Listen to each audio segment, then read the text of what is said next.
So your question is around confidence, right? Why do we lose confidence, or why do we not have enough confidence on the Supreme Lord? So just rewind from where we are. Initially, we were all in spiritual world. Then some or the other, we developed some attitude problem. So we became little rebellious against our Father Krishna. So the moment we are having that rebellious attitude, it's not like Krishna cursed us to come down. Immediately, instantaneously, we come to material world.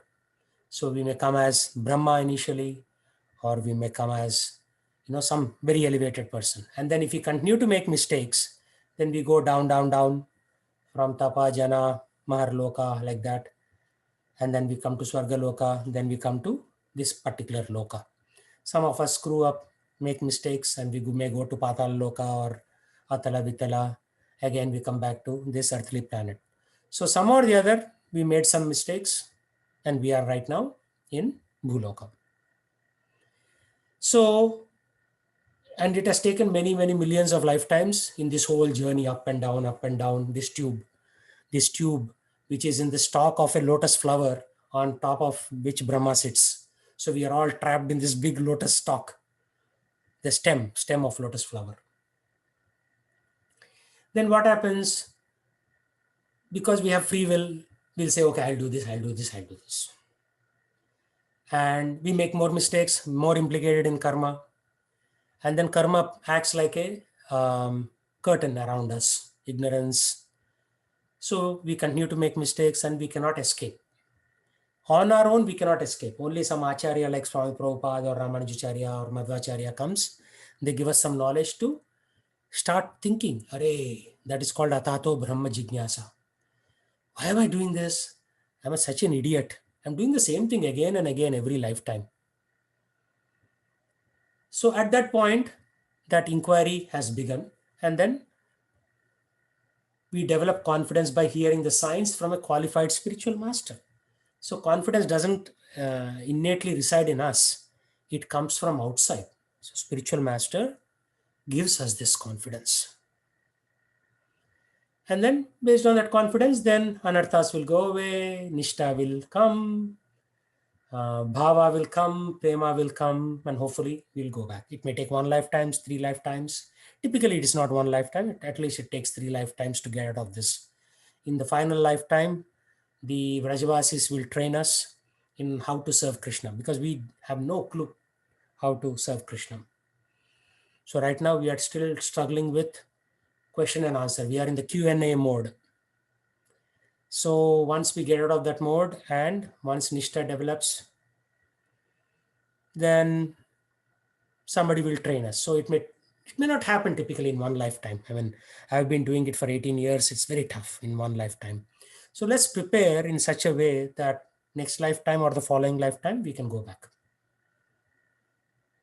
But if you are super serious, like give up everything like Dhruv Maharaj, no job, no family, single-minded focus on Krishna, join an ashram and just 24/7 working for Krishna, or join a temple, ISKCON temple, and all you're doing is just Krishna, no other activity, zero activity. Then it's possible to go back in 1 lifetime. Otherwise, it will take time. At least my trajectory with all the family things and career aspirations and this and that, it is highly unlikely 1 lifetime is sufficient.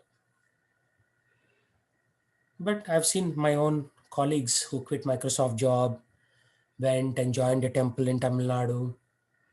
Morning till evening, only Bhagavad Gita, preaching, cooking prasadam for the Lord, bhoga for the Lord.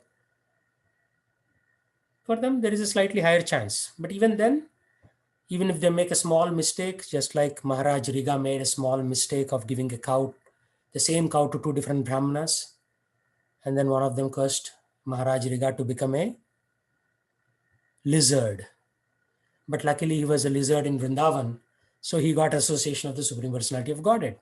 But if you become a lizard in Sammamish or Redmond or Phoenix, Arizona, or Spanish Fork, Utah, then you won't have that same association with Supreme Personality. So that's why it's a little challenge. On one hand, we should not make mistakes. And on the other hand,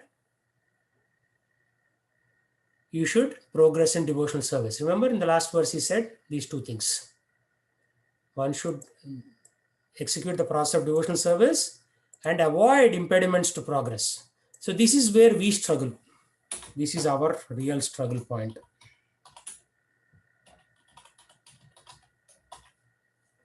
This one, by the mercy of Acharyas, everything is laid out, well laid out. Right? Well laid out. Have you ever played the game Snakes and Ladders? Anybody play the game? Yeah? Yes. Yes. So what happens on Snakes and Ladders? Sometimes we go up, sometimes we go down. Yeah, that is the problem with us. Whenever you are going up, our anarthas will come and capture us again. Get the point?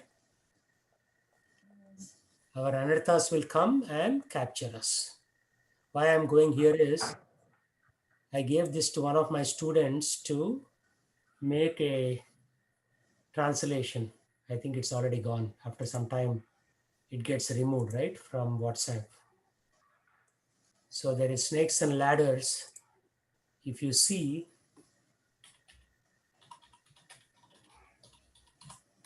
I used to play this a lot when I was a young kid. And there is a reason traditional Vedic culture, they make you play. This is some movie. Yeah, this one. There is a reason why in the Vedic tradition they make you play this game. Because you make mistakes to remind us that we make mistakes in execution of anything, especially in devotion. So this is called Vaikunta Pali. Vaikunta Pali means on the way to going to Vaikunta. This is in Telugu actually. I am Telugu speaking and I can see that. It says Parama Pada Sopanam Patamu. Parama Pada means which is the best feet, the lotus feet of Lord Vishnu or Krishna. Sopana means the process. Patamu means the chart. The chart that shows how to go back to Godhead. You see, there is Vishnu here, and then there are the various avatars. Vatsya, Kurma, Varaha, like that. Rama, Parashurama, like that. So, if you come to this particular one, snake, right? You made all your effort. You went to 106. What happens? This snake will bite you, and you'll fall down to 1. You may take a monkey life, next life. So they say that people who make a lot of mistakes in devotion, very well likely like me, because I am not very pure, what happens to them? They become monkeys in Vrindavan. But at least they become monkeys in Vrindavan, not in Addis Ababa in Africa. So they will associate with devotees and again they continue their journey. You see this? So if you make one mistake in 59, you could become a frog in your next life. It says Karkotakudu, means somebody who is very cruel. If you are very cruel, you could come back in this form of a pig in the next lifetime. So we make mistakes. That's the thing. The theory is all there. It's not very difficult. It's difficult for me because, of my anarthas inside my heart. So here you see 87 Vairagyam. Means if you are a Vairagi or Vairagi as they call in some parts of India, you can actually go to Vaikunta. This is Vaikunta 115.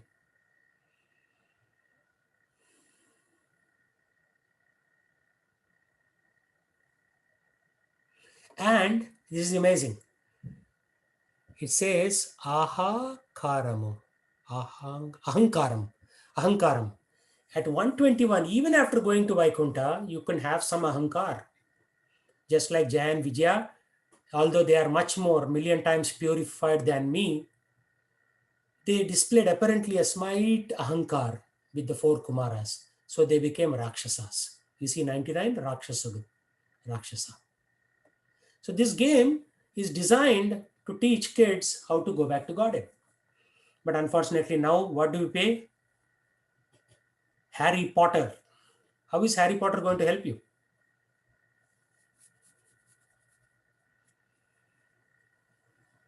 You see, Chitta Suddhi, number 65, will take you to Maharloka, number 105. So this picture is designed to take us back to Godhead. So, does that answer your question, Mataji? Yes, Prabhuji. Explained very nicely. Thank you. Okay. So now you should teach your kids this. All this stuff is available on internet. You just say Vaikuntapali, it will show up. You play this. Yeah. Okay. We'll stop there for today.